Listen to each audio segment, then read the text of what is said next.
नमस्कार दोस्तों, एक बार फिर से स्वागत करता हूं आप सभी का आपके अपने चैनल एजुकेशन गुरु हब पर। दोस्तों, आपने हमारे पिछले वीडियो में देखा था कि हमने किस तरीके से 7 सिस्टर्स जो नॉर्थ ईस्ट के स्टेट्स हैं इंडिया के, उनके बारे में वन बाय वन डिस्कस किया था। और मैंने आपके मैप में भी लोकेशन दिखाई थी कि कैसे किन किन देशों से, किन किन राज्यों से हमारे जो स्टेट्स हैं इंडिया के वो टच करते हैं।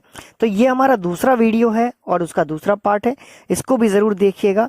और ये भी बहुत इंपॉर्टेंट है। तो बाकी के जो 4 राज्य हमारे बचे हुए थे, आज हम उनके बारे में डिस्कस करेंगे। इसके साथ साथ अगर आप लोगों ने अब तक मेरा चैनल सब्सक्राइब नहीं किया है तो सबसे पहले वो कर लीजिए, जिससे कि आने वाले इंटरेस्टिंग वीडियोस के नोटिफिकेशन जो है वो आप लोगों को मिलते रहें। तो चलिए शुरू करते हैं आज का ये हमारा दूसरा वीडियो। तो चलिए दोस्तों शुरू करते हैं। सबसे पहले हम बात करते हैं मेघालय की। तो मेघालय का जो शाब्दिक अर्थ होता है वो है बादलों का घर। ठीक है, मेघ का मतलब सभी जानते हैं हम कि बादल होते हैं, और बादलों का घर जो है उसको हम क्या कहते हैं, मेघालय। तो मेघालय राज्य का जो शाब्दिक अर्थ है वो है आपका बादलों का घर, और इसको पूर्व का स्कॉटलैंड भी कहा जाता है। ठीक है, स्कॉटलैंड ऑफ द ईस्ट इसको कहा जाता है। इसके बाद हम बात करें यहाँ की राजधानी की, तो यहाँ की राजधानी शिलोंग है। और हाई कोर्ट की बात करें तो पहले मेघालय का हाई कोर्ट गुवाहाटी में हुआ करता था, लेकिन वर्तमान की बात करें तो अब यहाँ का हाई कोर्ट 2013 मार्च से कहाँ पर है, शिलोंग में है, जो कि यहाँ की राजधानी भी है। इसके बाद बात करें यहाँ के राजकीय पशु के बारे में, तो यहाँ की राजकीय पशु जो है वो बिल्ली है। इसके बाद फिर राजकीय पक्षी की बात करें तो पहाड़ी मैना जो है वो यहाँ का राजकीय पक्षी है। ठीक है, इसके बाद हम बात करते हैं लोकसभा की सीटों की। तो लोकसभा की सीटों में अगर बात करें तो मेघालय से लोकसभा के 2 सांसद चुनकर जाते हैं, और राज्यसभा में यहाँ से 1 सांसद चुनकर जाता है। विधानसभा टोटल 60 सीटों से बनती है यहाँ पर। ठीक है, इसके अलावा जिलों की बात करें तो पहले मेघालय में 7 जिले हुआ करते थे, लेकिन वर्तमान में यहाँ पर 11 जिले हैं। ठीक है, तो ये आपको इंपॉर्टेंट याद रखना है यहाँ पर। उसके बाद फिर आगे हम बात करते हैं यहाँ के स्थापना दिवस की या राज्य दिवस की। तो आपको मैं बताऊं कि मेघालय जो है वो भारत का जो राज्य बना है वो कब बना था, 21 जनवरी 1972 को। ठीक है, 21 जनवरी 1972 को भारत का राज्य बना। इसके बाद फिर बात करें कि विश्व में सबसे सर्वाधिक वर्षा होने वाला जो रिकॉर्ड है वो किसके नाम है या किस जगह के नाम है, तो आपको बताऊं कि मौसिनराम जो है वो पहले दुनिया में सबसे ज़्यादा बारिश का प्लेस हुआ करता था, लेकिन अब भी वर्तमान में बात करें तो अभी चेरापूंजी ने फिर से रिकॉर्ड बनाया है। ठीक है, तो आपको मैं बता दूं कि चेरापूंजी और मौसिनराम हमेशा यहाँ पर दुनिया में सबसे ज़्यादा बारिश होने वाली जगह है ये, और इनमें कंपटीशन चलता रहता है। ठीक है, कभी कभी चेरापूंजी आगे हो जाता है और कभी कभी मौसिनराम जो है वो रिकॉर्ड बनाता है। तो अभी कुछ दिन पहले मौसिनराम के पास ही ये रिकॉर्ड था, लेकिन अभी वर्तमान की बात करें पिछले 1 साल से चेरापूंजी ने इस रिकॉर्ड को होल्ड करके रखा हुआ है, और चेरापूंजी जो दूसरा स्थान लिखा हुआ है इसको आप प्रथम स्थान कर सकते हैं।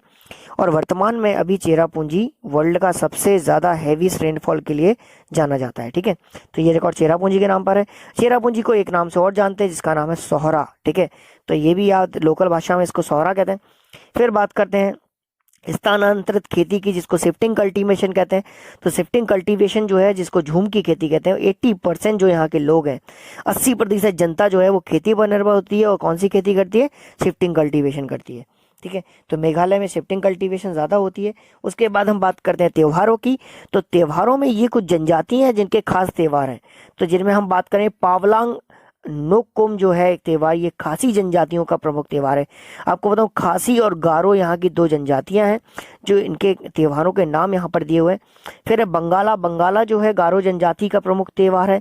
इसके अलावा साद्र सुखीसीम जो है ये भी एक खासी जनजातियों का त्यौहार है, जो कि आपको बताऊं कि जब ये लोग बहुत खुश होते हैं तो नृत्य करते हैं, और नृत्य करते हुए ये त्यौहार सेलिब्रेट करते हैं। ठीक है, तो ये एक प्रमुख त्यौहार है, ये 3 जो आपको एग्जाम में पूछे जा सकते हैं। उसके बाद फिर है बात करें बहदीन खलाम की, तो ये जनजातियों आदिवासियों का सबसे बड़ा त्यौहार है। ठीक है, जो ये डिफरेंट जनजातियां ये सब लोग मिलकर ये त्यौहार मनाती हैं। ठीक है, तो ये इसमें किसी पर्टिकुलर जनजाति के लिए नहीं, ये सभी जनजातियां जो इतनी हैं ये आदिवासी जनजातियों का सबसे बड़ा त्यौहार माना जाता है, बहदीन खलाम। ठीक है, आगे बात करते हैं देश का 95% स्लेमेनाइट जो है वो कहाँ पर पाया जाता है, मेघालय में पाया जाता है। तो ये कोई धातु है और जिसके बारे में यहाँ पर लिखा हुआ है स्लेमेनाइट जो है ये 95% भारत भर का ये कहाँ पर पाया जाता है, आपका मेघालय में पाया जाता है। अगर हम मिनरल्स की बात करें, खनिज की बात करें, तो आपको याद रखना है कि कोयला, चूना, डोलोमाइट और कांच ये सब भी कहाँ पर पाया जाता है, आपका मेघालय में पाया जाता है। ठीक है, इसके बाद फिर बात करें यहाँ पर मुख्य भाषाओं की, तो मुख्य भाषा यहाँ पर खासी है, गारो है और अंग्रेजी है। ठीक है, तो ये यहाँ की गारो खासी जो जनजातियां हैं और मुख्य भाषाएं भी हैं। ये बात करते हैं पर्यटन स्थल की, तो मेघालय के पर्यटन स्थलों में अगर देखा जाए तो लेडी हाइबुरी पार्क जो है बड़ा फेमस पार्क है यहाँ पे, ये एक पर्यटन स्थल है। इसके अलावा पोलो के मैदान और गोल्फ के मैदान जो है वो शिलांग में पाए जाते हैं, ये भी बड़े फेमस मैदान है। कई प्रकार की विभिन्न आयोजन यहाँ पर टूर्नामेंट वगैरह जो हैं खेलों के किए जाते रहते हैं। ठीक है, इसके बाद फिर बात करें जलप्रपात की, तो मसमई जलप्रपात याद रखना है आपको, ये चेरापूंजी में है। उसके बाद जाक्रेम जो है ये भी एक जलप्रपात है जो कि गंधक के पानी का झरना यहाँ से गिरता है, जो तोरा नाम के शिखर पर ये मौजूद है। ठीक है, तो ये चीज़ याद रखनी है आपको, ये कुछ चीज़ें हैं। इसके बाद वनों के क्षेत्र की बात करें तो मेघालय जो है लगभग 70% जो यहाँ का क्षेत्र है वो वनों से घिरा हुआ है। इसके बाद हम बात करते हैं वन्य प्राणी की, तो वन्य प्राणी अभ्यारण्य या वन विहार अगर कहा जाए तो आपको याद रखना है नाग खिलेम नाम का जो वन्य प्राणी अभ्यारण्य है और सीजू नाम का वन्य प्राणी अभ्यारण्य है। ठीक है, तो ये दो फेमस अभ्यारण्य हैं जो कि आपके मेघालय से बिलोंग करते हैं। उसके बाद फिर हम बात करते हैं कि जैंतिया जनजाति द्वारा एक वर्षा के लिए एक प्रार्थना गाई जाती है। ठीक है, और वो प्रार्थना कौन सी होती है, उसका नाम है वेदिन खन। ठीक है, तो वेदिन खन नाम की ये प्रार्थना है जो जैंतिया जनजाति के आदिवासी लोगों द्वारा ये वर्षा के लिए ये प्रार्थना यहाँ पर गाई जाती है। ये भी अक्सर कई बार क्वेश्चन पूछा जाता है। इसके अलावा जैंतिया जनजातियों का लोक नृत्य भी है, लोक नृत्य है जिसको हम लाहो कहते हैं। तो लाहो भी अगर कहीं पूछा जाए कि ये क्या है तो आपको याद रखना है कि जैंतिया जनजातियों का ये लोक नृत्य है। अब हम सीमाओं की बात कर लेते हैं, तो बांग्लादेश जो है वो दक्षिण में लगता है और सर्वाधिक सीमा जो है बांग्लादेश की वो मेघालय से टच होती है। उसके बाद फिर राज्यों की बात करें तो असम जो है, और असम की सर्वाधिक जो सीमा है वो मेघालय से लगती है। तो ये कुछ जानकारी थी मेघालय से। चलिए हम अगले राज्य की तरफ बढ़ते हैं। तो अब बात कर लेते हैं नागालैंड की। नागालैंड के बारे में आपको बताऊं कि यहाँ की राजधानी जो है वो कोहिमा है। ठीक है, उसके बाद फिर बात करें हम यहाँ के हाईकोर्ट की, तो गुवाहाटी आपको याद रखना है। जिले यहाँ पर पहले 8 थे लेकिन वर्तमान में इसके जिले 12 हैं। ठीक है, तो ये चीज़ें आपको याद रखनी है। इसके बाद फिर बात करें विधानसभा की, तो विधानसभा में यहाँ से 60 सीटें हैं और लोकसभा में यहाँ पर 2 सीटें हैं। जो 2 सांसद हैं वो लोकसभा के नागालैंड से चुनकर जाते हैं और राज्यसभा से 1 सांसद चुनकर जाता है। ठीक है, इसके बाद फिर आगे बात करते हैं राजकीय पशु की, तो राजकीय पशु में आपको याद रखना है नागालैंड में, तो राजकीय पशु यहाँ का गायल और मिथुन है। ठीक है, इसके बाद पक्षी की बात करें तो दुकुल नाम का जो पक्षी है वो यहाँ का राजकीय पक्षी है। ठीक है, इसके बाद राज्य दिवस की बात करें तो आपको याद रखना है कि यहाँ पर 1 जनवरी को 1961 में इसको राज्य घोषित किया गया था भारत का। 1 जनवरी 1961 को यहाँ का राजकीय दिवस मनाया जाता है। इसके बाद हम लोग बात करते हैं आगे, तो आपको बताऊं नागालैंड एकमात्र ऐसा राज्य था भारत का जहाँ की जो ऑफिशियल लैंग्वेज है वो क्या है, अंग्रेजी है। तो ये भी आपको याद रखना है कि भारत का वह कौन सा एकमात्र राज्य है। ये एक बार केवीसी में भी ये क्वेश्चन पूछा गया था, कौन बनेगा करोड़पति में भी, कि भारत का ऐसा कौन सा एकमात्र राज्य जहाँ की ऑफिशियल लैंग्वेज जो है वो इंग्लिश है। तो ये आपको याद रखना है। इसके बाद फिर नागालैंड पहले एक असम राज्य का एक जिला हुआ करता था जिसका नाम था नागा हिल्स। ठीक है, बाद में 1957 में इसको केंद्र शासित प्रदेश बना दिया गया। उसके बाद फिर 1961 की बात करें तो इसको एक नागालैंड नाम का एक राज्य बना दिया जाता है। तो इस तरीके से आपको ये चीज़ें याद रखनी है। फिर चावल यहाँ का मुख्य खाद्यान्न है और यहाँ की जो जनसंख्या है वो ज़्यादातर कबीलियाई है। ठीक है, मतलब कबीले में लोग रहने वाले ज़्यादातर लोग यहाँ की जनसंख्या है। उसके बाद फिर यहाँ पर लुमामी नाम का एक केंद्रीय विश्वविद्यालय है। ठीक है, और कोहिमा में एक और विश्वविद्यालय है। तो और ये लुमामी जो है ये केंद्र द्वारा प्रस्तावित ये विश्वविद्यालय है। और इसके बाद फिर बात करें हम जनसंख्या की, तो लगभग यहाँ की अगर देखा जाए नागालैंड में तो लगभग सारी जनसंख्या या सारी जनजाति के लोग या अनुसूचित जनजाति के लोग यहाँ पर पाए जाते हैं। त्योहारों की बात करें तो तुल्ली नाम का त्यौहार यहाँ पर मनाया जाता है और तोक्यो मांग, ठीक है, ये भी यहाँ पर त्यौहार का नाम है। ठीक है, तो ये इस नाम के त्यौहार हैं। फिर पर्वत शिखर की बात करें तो सरामती और जाफूक नाम से का जो पर्वत शिखर है ये फेमस है यहाँ पर। नदियों की बात करें तो दीखू नाम की नदी है, दोयांग नाम की है और धनश्री नाम की 3 नदियाँ यहाँ की फेमस नदियाँ हैं। ठीक है, इसके बाद झील की बात करें तो लेचाक नाम की झील यहाँ पर जो है जो फेमस है, लेचाक झील। ठीक है, याद रखना है आपको। फिर है तिजित। तिजित क्या है, तिजित एक वन उत्पाद से संबंधित कारखाना है, जो यहाँ का फेमस तेज कारखाना है। फिर तुली, तुली क्या है यहाँ पर, तो कागज निर्माण का एक कारखाना है जो कि जिसका नाम है तुली, ठीक है। तो ये तुली कारखाना याद रखना है। फिर हम बात करें वन्य प्राणी अभ्यारण्य की, तो यहाँ पर फाकिम, इटांकी और पुली बाजू, ठीक है, ये जो है ये यहाँ के वन्य प्राणी अभ्यारण्य है। ज़्यादातर यहाँ पर खेती किसकी की जाती है, तो मैंने बताया शिफ्टिंग कल्टीवेशन, झूम की खेती। बोलियों की बात करें कि कौन कौन सी भाषाएं या कौन कौन सी बोलियां हैं जो यहाँ पर बोली जाती हैं, तो आपको याद रखना है आबो, सेमा और लोथा, ठीक है, ये यहाँ की फेमस बोलियां हैं। और हम सीमाओं की बात करें तो उत्तर पश्चिम में यहाँ के असम लगता है, दक्षिण में यहाँ पर मणिपुर है, और पूर्व दिशा में देखा जाए तो म्यांमार है, और उत्तर पूर्व में देखा जाए तो अरुणाचल प्रदेश यहाँ पर मुख्य सीमाएं यहाँ की टच होती हैं, ठीक है। तो ये सीमाओं को याद रखना है आपको। इसके बाद फिर हम बात कर लेते हैं कारखाने की। तो कारखाने जो है सबसे पहले यहाँ पर सबसे पहले नंबर पे एक चीनी मिल है और एक कागज की मिल है, ठीक है, और यहाँ पर एक प्लाईवुड और एक सीमेंट के भी कारखाने मौजूद हैं। तो इस तरीके से ये बात हो गई हमारी नागालैंड की। तो बात करते हैं त्रिपुरा की। त्रिपुरा में आपको याद रखना है कि इसकी राजधानी जो है वो अगरतला है, और जो हाई कोर्ट है पहले गुवाहाटी हुआ करता था, लेकिन वर्तमान में इसकी राजधानी अगरतला को ही इसका जो हाई कोर्ट है वो बना दिया गया। कब से, तो 23 मार्च 2013 के बाद से, ठीक है।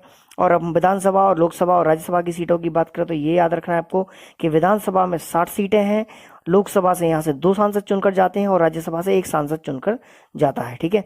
इसके बाद फिर बात कर लेते हैं जिलों की। तो पहले यहाँ पर 4 जिले हुआ करते थे, वर्तमान में यहाँ पर 8 जिले हैं। उसके बाद फिर बात करें भाषाओं की, तो मणिपुरी, बांग्ला जो भाषा है, और कोकबराक, कोकबराक भी यहाँ की एक भाषा है, ठीक है। तो ये कुछ फेमस भाषा है। इसके बाद फिर हम बात करें यहाँ के राजकीय पशु की, तो फेनरीज बर्ड का जो बानर है वो यहाँ का राजकीय पशु है। और पक्षी की बात करें तो फेरी ब्लूबर्ड नाम की जो पक्षी है वो यहाँ की राजकीय पक्षी है। इसके बाद फिर ये राज्य कब बना, तो राज्य के लिए आपको याद रखना है कि 21 जनवरी 1972 को त्रिपुरा भारत का राज्य बना था। इसके बाद त्रिपुरा तीनों ओर से बांग्लादेश से घिरा हुआ है। ये क्वेश्चन बहुत ही इंपॉर्टेंट है, क्योंकि ये आपको मैं बताऊं कौन बनेगा करोड़पति में भी ये इस सीजन में पूछा गया था कि भारत का ऐसा कौन सा राज्य जो 3 तरफ से बांग्लादेश से घिरा हुआ है। तो आपको याद रखना है कि त्रिपुरा बहुत इंपॉर्टेंट क्वेश्चन है ये। इसके बाद यहाँ पर देखें तो असम और मिजोरम से भी इनकी सीमाएं लगती हैं उत्तर पूर्व में। फिर बात कर लेते हैं प्रमुख शिखर की, तो बैटेलिंग शिव नाम का एक जो शिखर है वो यहाँ का मेन माउंटेन रेंज है। उसके बाद फिर बात करते हैं जलप्रपात की, तो डुम्बर, ठीक है, डुम्बर नाम का जलप्रपात है, वाटरफॉल है, ये फेमस है। झीलों में बात करें तो डुम्बर झील और रुद्र सागर नाम की 2 झीलें हैं जो यहाँ की फेमस झीलों में मानी जाती हैं। इसके बाद नदियों की बात करें तो मान नदी है, लोंगई है, ठीक है, लोंगई है, और गुमती है और जूरी है। याद रखना ये गुमती नदी है, गोमती नहीं, ठीक है। तो इस तरीके से नाम में कंफ्यूज ना हो आप लोग, ठीक है। तो ये कुछ नदियां हैं। इसके बाद सिंचाई परियोजना की बात करें तो भानु सिंचाई परियोजना, खोबाई सिंचाई परियोजना और गोमती, ठीक है, ये सिंचाई परियोजना यहाँ पर चलाई जाती हैं, ठीक है। इसके बाद रबड़ के बागान है और चाय व जूट का उद्योग है, हाथकरघा मतलब जो हैंडीक्राफ्ट का काम होता है वो है, और उसके बाद फिर रेशम की कृषि भी यहाँ पर बड़ी मात्रा में की जाती है। तो ये कुछ फेमस या कुछ प्रमुख कृषि या इनके बारे में हो गया। फिर बात करते हैं बांस नृत्य की। यहाँ पर एक बांसों का डंडों का यूज करते हुए नृत्य किया जाता है जिसको चोरोलाम कहा जाता है, और ये बांस से निर्मित कलाकृतियां वस्तुएं बनाई जाती हैं, ठीक है, यहाँ पर। इसके अलावा पर्यटन स्थल में अगरतला तो मेन राजधानी है और साथ में पर्यटन स्थल भी है। प्राचीन मंदिर है, महलों के लिए प्रसिद्ध है, और नीर महल यहाँ का फेमस है, और डूबल लेक जो है वो भी फेमस है। उसके बाद जूट कारखाने जो हैं यहाँ पर सरकारी क्षेत्रों में आते हैं, और त्रिपुरा विश्वविद्यालय, ठीक है। तो ये त्रिपुरा यूनिवर्सिटी, ये कुछ फेमस जगह है जहाँ पर लोग अक्सर पर्यटक आते रहते हैं देखने के लिए। इसके बाद हम आगे बात करते हैं तो वन्य जीव अभ्यारण्य की। तो यहाँ पर तृष्णा नाम का वन्य जीव अभ्यारण्य है जो कि त्रिपुरा में मौजूद है, ठीक है। तो इसके बाद बात करें त्योहारों की, तो खरजी पूजा, हाजीगिरी, अशोक अष्टकी गुड़िया, ये ठीक है। इसके बाद रासलीला और डोल यात्रा, ये कुछ यहाँ पर फेमस त्योहार हैं या मेले हैं जो यहाँ पर अक्सर मनाए जाते हैं। इसके बाद सीमाओं की बात करें तो 3 ओर से, मैंने बताया बहुत इंपॉर्टेंट है ये चीज़ आपको याद रखनी है कि 3 ओर से बांग्लादेश से घिरा हुआ है, और बाकी शेष जो सीमा है इसकी असम और मिजोरम से लगती है, ठीक है। तो ये त्रिपुरा के बारे में कुछ इन्फॉर्मेशन थी जो मैंने आपको यहाँ पर शेयर की है। चलिए हम अब बढ़ते हैं आगे सिक्किम की तरफ। तो वैसे तो मैं बताऊं कि सिक्किम जो है वो सेवन सिस्टर्स की कैटेगरी में नहीं आता, लेकिन उत्तर पूर्वी राज्य है, इसलिए इस वीडियो में हम उसको भी थोड़ा डिस्कस कर लेते हैं। तो सिक्किम के बारे में बताना चाहूँगा कि सिक्किम की जो राजधानी है वो गैंगटॉक है, और इसके बाद सिक्किम जो है, सिक्किम का हाई कोर्ट भी गैंगटॉक है, और ये एकमात्र ऐसा हाई कोर्ट हुआ करता था जो उत्तर पूर्वी राज्यों का एकमात्र हाई कोर्ट हुआ करता था। लेकिन वर्तमान में अब ज़्यादातर राज्यों के खुद के हाई कोर्ट हैं, इसलिए इस चीज़ को आपको इग्नोर करना है। लेकिन नॉर्थ ईस्ट का एकमात्र ऐसा राज्य था जिसका खुद का हाई कोर्ट हुआ करता था। इसके बाद हम बात करें तो जिलों की, तो जिले जो हैं सिक्किम में वो 4 जिले हैं। इसके बाद यहाँ का अगर राजकीय पशु कहा जाए तो लाल पांडा, रेड पांडा आपको याद रखना है। इसके बाद आर्कड विजन या फ्लड पेजेंट जो है यहाँ का मेन राजकीय पक्षी है। इसके बाद विधानसभा की सीटों की बात करें तो 32 विधानसभा है, जो कि भारत की सबसे छोटी विधानसभा है सिक्किम में। इसके बाद लोकसभा की एक सीट यहाँ से चुनी जाती है और एक राज्यसभा की सीट चुनी जाती है। तो ये कुछ यह चीज़ें याद करनी है आपको। इसके बाद बात करते हैं प्रमुख त्योहारों की। तो त्योहारों में लोसर नाम का त्यौहार, लुसुंग नाम का त्यौहार और नामसुंग, ये कुछ त्यौहार हैं जो यहाँ पर फेमस रूप से मनाए जाते हैं। ठीक है। इसके बाद फिर आर्कटिक नस्ल की जो सैकड़ों किस्म के फूल व पौधे हैं वो यहाँ पर पाए जाते हैं। ठीक है। इसके अलावा वनस्पति शास्त्रियों के लिए भी ये स्वर्ग कहा जाता है। ठीक है।